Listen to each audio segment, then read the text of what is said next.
Award season is supposed to be a celebration of excellence, not just in film and television, but in fashion. The Critics' Choice Awards have long positioned themselves as a more relaxed, stylish alternative to the Oscars. Less stiff tradition, more experimentation, more personality. But in 2026, that freedom worked against several attendees. Instead of bold elegance, we got confused silhouettes. Instead of calculated risk, we saw unfinished ideas. And instead of red carpet magic, we witnessed outfits that felt more like last-minute compromises than intentional statements. Fashion disasters aren't about being ugly or unconventional. They happen when ambition outpaces execution, when a look distracts from the person wearing it rather than elevating them. Critics' Choice 2026 had more than a few examples of that exact problem. Let's break down the most talked about fashion missteps of the night and why they didn't work. Erin Doherty, when volume becomes the villain. Erin Doherty arrived in a dramatic emerald green gown that immediately drew attention, and not in a good way. The dress featured an exaggerated balloon-like skirt that completely overwhelmed her frame. Instead of creating drama, the volume erased proportion. Color-wise, the choice was strong.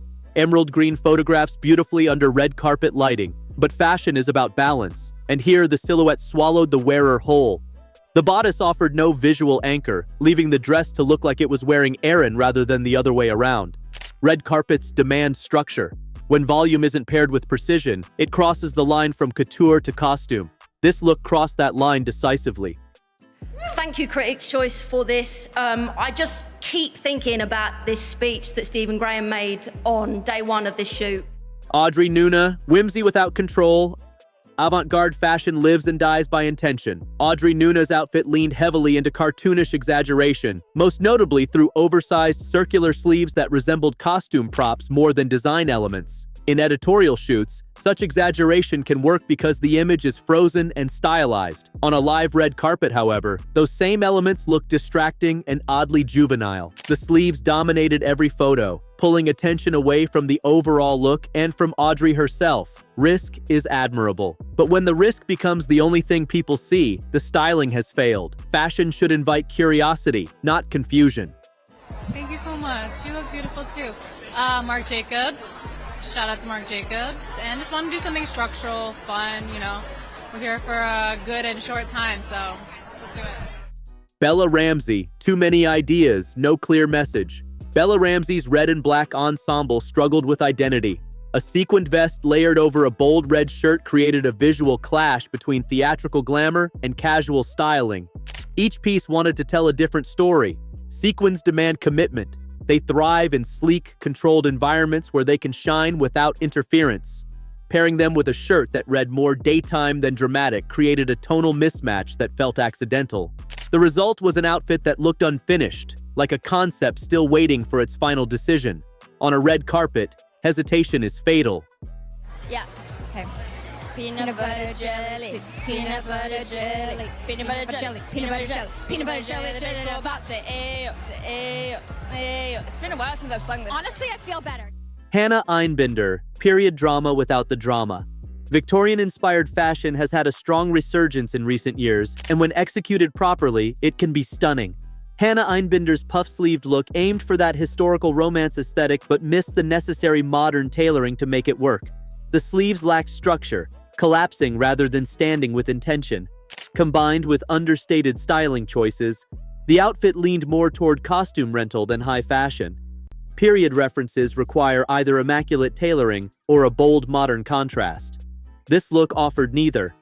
What could have been haunting and elegant instead felt flat and oddly dated.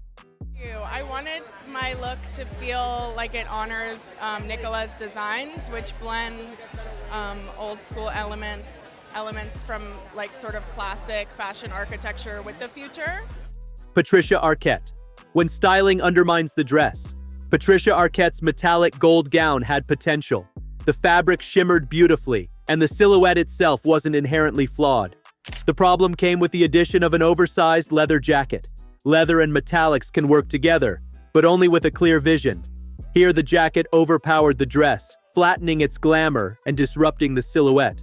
Instead of contrast, the pairing created conflict. Styling should enhance the garment, not compete with it. This felt like two different outfits forced into one moment.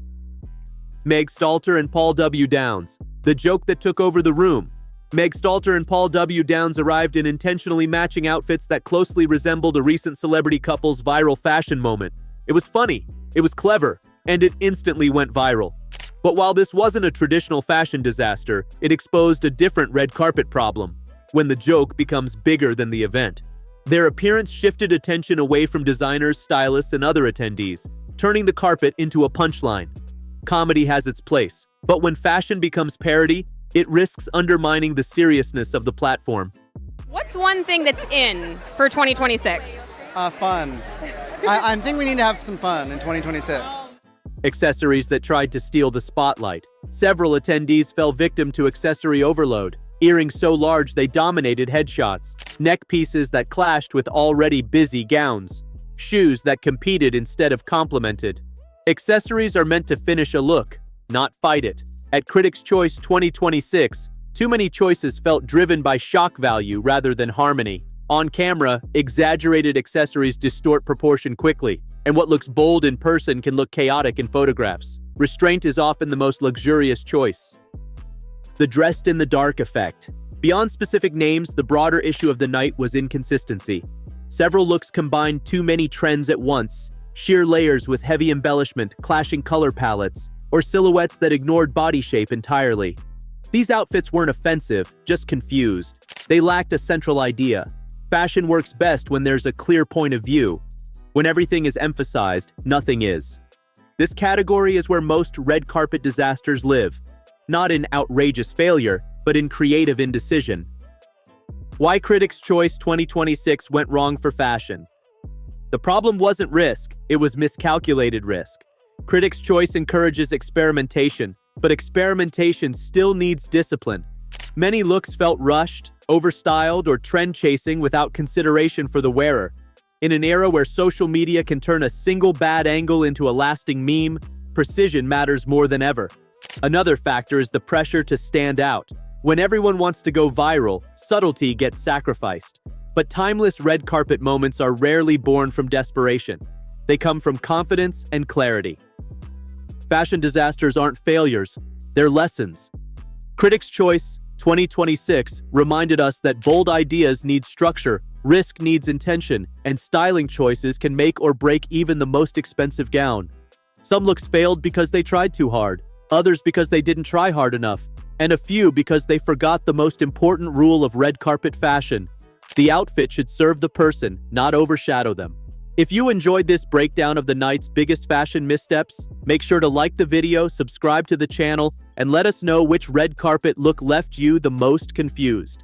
Because award season isn't just about who wins, it's about who survives the carpet.